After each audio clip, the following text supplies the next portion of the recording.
किस तरह से बात कर रही हो तुम माँ से? भूल गई उन्होंने तुम्हारे लिए क्या कुछ नहीं किया? जिस माँ के सामने तुम्हारी कभी नजरें नहीं उठी, आज उनके सामने आवाज उठा के बात कर रही हो। भूल गए उनके एहसानों को? हाँ, उन एहसानों के बदले बहुत कुछ छीना भी है इन्होंने मुझसे,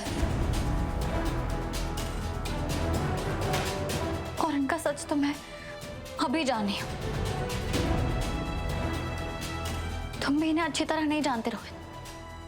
जितनी ये मेरे लिए अनजान है उतनी ही तुम्हारे लिए भी है, इसलिए प्लीज इस सबसे दूर रहो। सच जानना है ना तुम्हें? तो चलो मेरे साथ। रोहित मैं कहीं नहीं चलो मेरे साथ।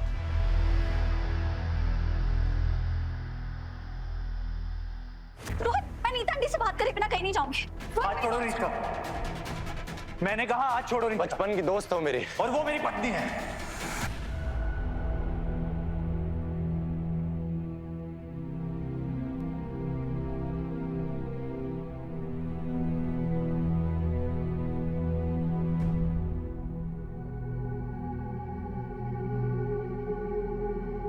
I'm sorry। मुझे नहीं पता था कि तुम दोबारा इसके साथ ऐसा बिहेव करने का ख्याल भी अपने दिमाग में मत लाना। देखो, मुझे नहीं मालूम कि तुम दोनों का मेरी मम्मी के साथ क्या इशू है, लेकिन जो कुछ भी है उसे बाद में रिजॉल्व करना। अभी उनकी तबीयत ठीक नहीं है, वो तुम्हारे सामने बेहोश हुई हैं। तो ऐसी हालत में तो तुम दोनों को मैं उनसे मिलने बिल्कुल नहीं दूंगा। मुझे जब तक मेरे सवालों के जवाब नहीं मिल जाते मैं यहाँ से कहीं नहीं जाऊंगी। रीत, तुम मुझे मजबूर कर रही हो कि मैं बचपन की दोस्ती और जो वक्त हमने साथ बिताया वो भूल जाऊं। जबरदस्ती मत करो, नहीं तो क्या रोहित,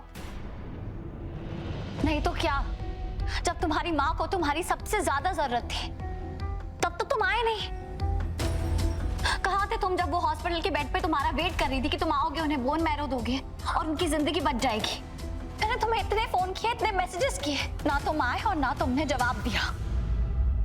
मेरा एक्सीडेंट हो गया था, आईसीयू में था मैं, मेरे पास मेरा फोन नहीं था। मुझे जैसे ही होश आया सबसे पहले मैंने तुम्हारे मैसेजेस पढ़े, उसके बाद तुम्हें कांटेक्ट करने की कोशिश करी। पहली फ्लाइट पकड़ के अपने घर आया अपनी माँ से मिलने के लिए। लेकिन सच तो यह है कि अगर मैं सही वक्त पर आ भी जाता ना तो भी अपना बोन मैरो देकर माँ को नहीं बचा सकता था।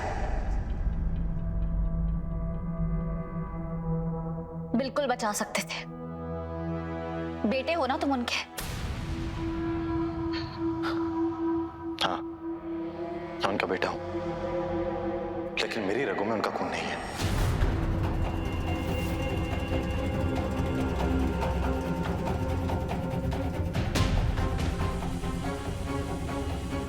उन्होंने मुझे गोद लिया था, वो मेरी सगी मां नहीं है।